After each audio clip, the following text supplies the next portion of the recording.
कुमार जी, आप Elin institute के सारे टीचर हैं और कहते हैं बच्चों को पढ़ाते हैं और अध्यात्म के रास्ते पे आपका सुन के चल भी रहे हैं महाराज जी। क्या एक वैसे बच्चों को जो है ना थोड़ा आध्यात्मिक शिक्षा भी देना अनिवार्य है, क्योंकि बिना आध्यात्मिक शिक्षा के, जैसे ब्रह्मचर्य है ये आध्यात्मिक शब्द है, और इसके बिना हमारे बच्चों की बड़ी दुर्दशा हो रही है। क्योंकि हमारे पास बच्चे आते रहते ना, जैसे हस्त क्रिया हस्त मैथुन आदि के द्वारा बच्चियां बहुत दुर्दशा को प्राप्त हो रहे हैं। बॉयफ्रेंड, गर्लफ्रेंड, व्यभिचार, नशा, ये सब हमारे जो भारत के भविष्य हैं नवीन बच्चों में बढ़ रहा है। तो हमें प्रार्थना करनी है आप लोगों से कि आप गुरु पद पे हैं, आप टीचर पद पे हैं, तो आप बच्चों के चरित्र निर्माण पर भी ध्यान दीजिए। नहीं, जैसे वो किसी ने कहा कि जिसका धन गया उसका कुछ नहीं गया, जिसका स्वास्थ्य गया उसका कुछ गया, लेकिन जिसका चरित्र गया उसका सब कुछ गया। नहीं कहा जाता, अंग्रेजी में क्या कहा जाता? Money is lost, nothing is lost. If health is lost, something is lost. If character is lost, everything is lost.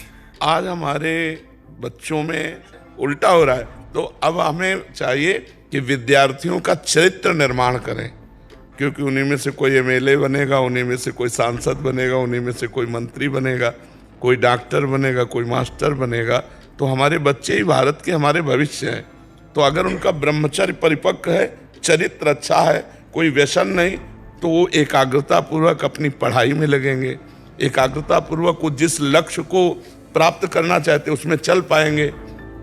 ब्रह्मचर्य हानि से सबसे बड़ी हानि होती है, वो स्मृति पे फर्क डालता है, शरीर में प्रमाद पैदा करता है, आलस्य, सोने का मन करता है, कमर, घुटने, इनमें दर्द शुरू हो जाता है, बहुत खाने की प्रवृत्ति या बिल्कुल न खाने की प्रवृत्ति, मतलब जीवन को बर्बाद करने के लिए वे पूरा है।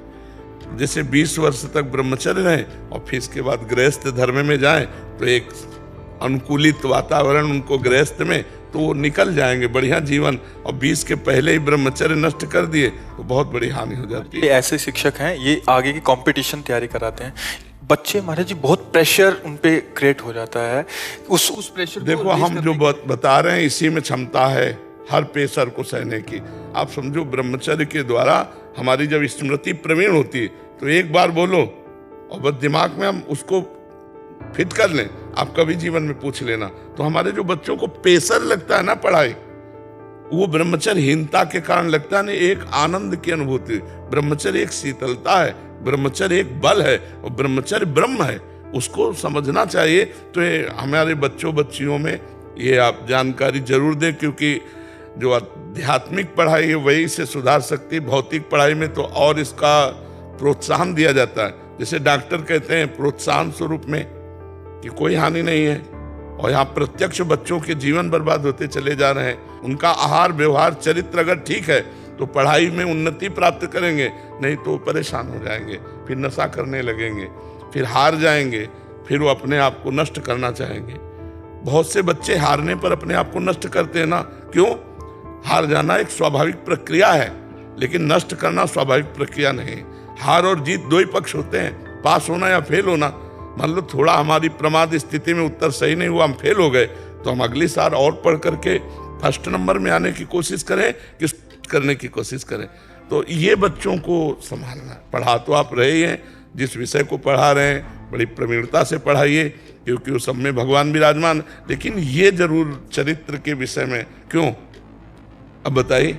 गुरुदेव भगवान, मैं अर्ज करना चाहता हूँ, हमारी संस्था का ध्येय संस्कार से सफलता तक ही है, और यही जो आपने बात कही, यही भाव हम करते हैं। लेकिन इंटरनेट और यूट्यूब, जैसे हम भी आप तक इंटरनेट से पहुंचे, आप हम तक इंटरनेट से पहुंचे, लेकिन इन बच्चों को समय से पहले वो सब मिल रहा है जो नहीं मिलना चाहिए। इसमें आप और हम बहुत सीमित और अपने आप को एक असहज महसूस करते हैं। कुसंग हो जाता है महाराज जी मोबाइल आदि से। तो कोई नियम, कोई कानून, हर चीज के लिए नियम, कानून, रेगुलेशन है, लेकिन इंटरनेट किन बच्चों तक, इनको समय से पहले ये सब चीजों की सुविधा हो गई।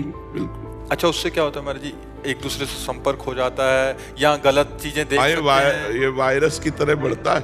हाँ बिल्कुल बिल्कुल। पेरेंट्स भी इसके आगे बहुत अपने आप को असमर्थ महसूस करते हैं, क्योंकि हमें उनको उनकी पढ़ाई के लिए भी देना पड़ता है, हमें उनको उनके दूसरे डेवलपमेंट के लिए भी देना पड़ता है, टेक्नोलॉजी से हम अलग। मोबाइल आवश्यक भी है। हाँ बिल्कुल बिल्कुल। मतलब हम सब आपसे नियमित रूप से ज्ञान प्राप्त कर रहे हैं, मार्गदर्शन प्राप्त कर रहे हैं। ये इंटरनेट की क्षमता है, ये इंटरनेट की शक्ति है। हम तो आज दर्शन के लिए आपके पास आ पाए, लेकिन आपसे हमें रोज मार्गदर्शन मिल रहा है। लेकिन इन विद्यार्थियों को, इन युवा पीढ़ी को जो गलत क्षेत्र है उस पर भी वो कोई नियंत्रण नहीं है। हाँ बिल्कुल। और हम सब शिक्षक, पेरेंट्स, अभिभावक चाह के भी नहीं कर पा रहे। जी जी। मूल कारण है हमारे जी उनके पतन का। लेकिन उसका निषेध भी नहीं किया जा सकता क्योंकि आवश्यक है वो। मैं अगर जैसे हमारे बच्चे इस बात को समझ जाएं और वो खुद बचना चाहें तो उन्हें कौन गिरा सकता है।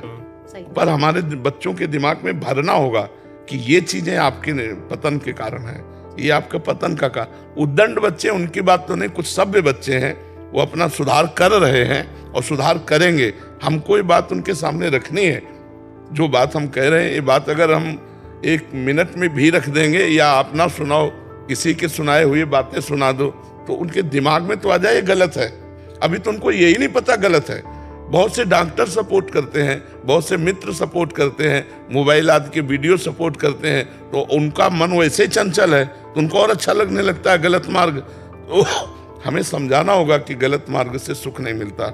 आगे चलकर आप मान लो गृहस्थ हुए, ब्याह किया, उसे अभी जो ये बहुत हानिकारक फैल रहे, हमें कोई हफ्ता नहीं जाता जिसमें ऐसे बच्चे ना आते हो कि मैं भेंट करना चाहता हूँ। तो उनको बहुत प्यार से, दुलार से, मैं तुम्हारा दोस्त हूँ, बिल्कुल तुम ठीक हो जाओगे, उनको एक प्रोत्साहन पहले देते हैं और फिर धीरे से तुम देखो दौड़ लगाओ, तुम ये नियम चलो, तुम ऐसे चलो, तुम ऐसे चलो। तो ऐसा नहीं कि प्रभाव नहीं पड़ रहा। सुधार, अगर हम कुछ ऐसे बच्चे होते हैं जिनको जानकारी ही नहीं कि मैं गलत जा रहा हूँ, दोस्तों के संग में और सब ऐसे, अगर उनको आप लोग ऐसा जानकारी दे तो मुझे लगता है 100 में कुछ % बच्चे तो सुधार सुन के हो जाएगा। और जब हमारे कुछ बच्चे अच्छे हो जाएंगे ना, तो उनके संग से कुछ बच्चे अच्छे हो जाएंगे। और कुछ जो उद्दंड है वो तो किसी की नहीं मानेंगे, न संत की, न शास्त्र की, और न अपने माता पिता की, न टीचर की। तो उनको फिर भागवतिक दंड या सरकारी दंड मिलता है तो फिर उनको सुधरना होता है।